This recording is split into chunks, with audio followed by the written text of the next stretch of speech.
Dear my fellow Nigerians, I have refrained from engaging with vitriol, scorn and suspicion directed at me online because I was not raised to trade in lies or to indulge in false narratives. I did not do so as a child, and I will not begin now as a grown man. Because of my father's involvement in Nigerian politics, there has been a persistent curiosity and, at times, a malicious obsession with me. Why? I do not know. I have no social media presence and no interest in maintaining one, so I rarely correct these falsehoods. But perhaps it is time I address them. I understand that gossip follows those connected to public life, but let me remind you, my father is the one in politics, not me. To assume that my life or choices are somehow political statements is a flawed and childish calculation. It reveals more about the pettiness of those spreading such narratives than it does about me or my father. This pattern has become all too familiar. Individuals opposed to my father seize ordinary photos of me, images that are neither hidden nor secret, and repackage them with false stories. These are not revelations, they are not exposés, they are simply misrepresentations, fiction spun from pictures. I have seen this happen to others, but experiencing it myself repeatedly is deeply unsettling. Still, I want it to be known clearly, what is being circulated is gossip. I'm an actor and a writer by profession. Many are surprised, given the businessman, entrepreneur, and economist my father is. I'm sure he imagined I might follow that path. Yet, though my career is far from what he envisioned, he fully supports me. Unlike many children of Nigerian politicians, I have never relied on nepotism. I was raised to know that my father's wealth is not mine and that I must build my own life. My chosen path is in theatre and filmmaking, so far from the world he inhabits. An industry that embraces diversity of class, race, sexuality and identity. I portray characters vastly different from myself. Yet some online use these roles against me and my father, presenting fiction as fact. I trust any rational person can see how absurd this is. More importantly, Nigeria has far greater issues than idle speculation about what Peter Obi's son is doing. Our nation still struggles with insecurity, a weakened economy, crumbling infrastructure, failing healthcare, and politicians who steal from the people they swore to serve. And yet, for some, the priority is to spread gossip about who Peter Obi's son appears with in a photo. This is a distraction from the real crisis that matters to all Nigerians. The truth is simple. Peter Obi's son appears in photos with his friends and his work colleagues, nothing more. If people wish to invent otherwise, I hope they sleep soundly, knowing they are spreading lies.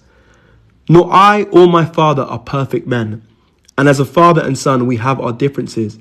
But I can attest to his integrity and his relentless desire to lead Nigeria out of its current hardships.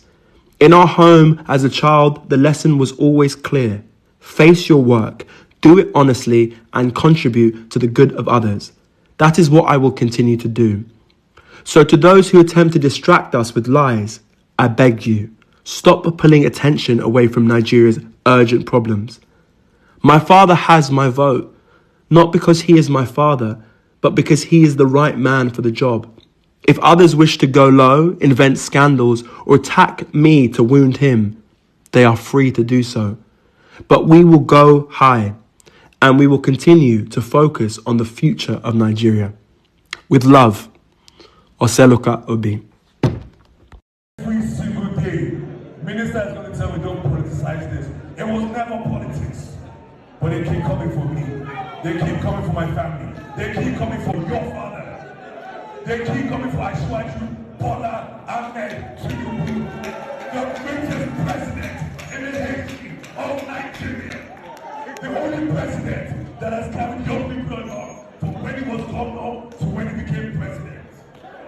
The only president that considered youth and student loans. The only president that's created a platform for young people to thrive. The only president that has created an economy that benefits everybody. The only president that's not trying to enrich his own pocket. And you're telling me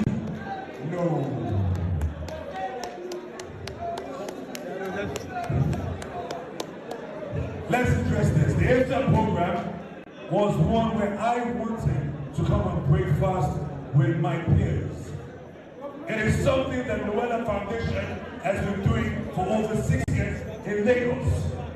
Something that we have done every single day by breaking and having iftar with 2,000 people every single day. And last year, we sent over 20,000 buses alone to the northwest and another 10,000 to the northeast. And now they're saying he is only bringing cooked food to the north and is giving grants to the south. Let's address it.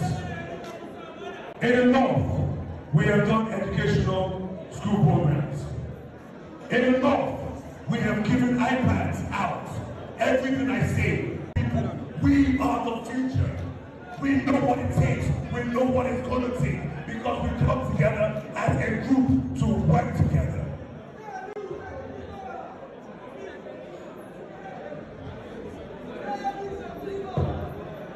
Should I go hard or should I go soft?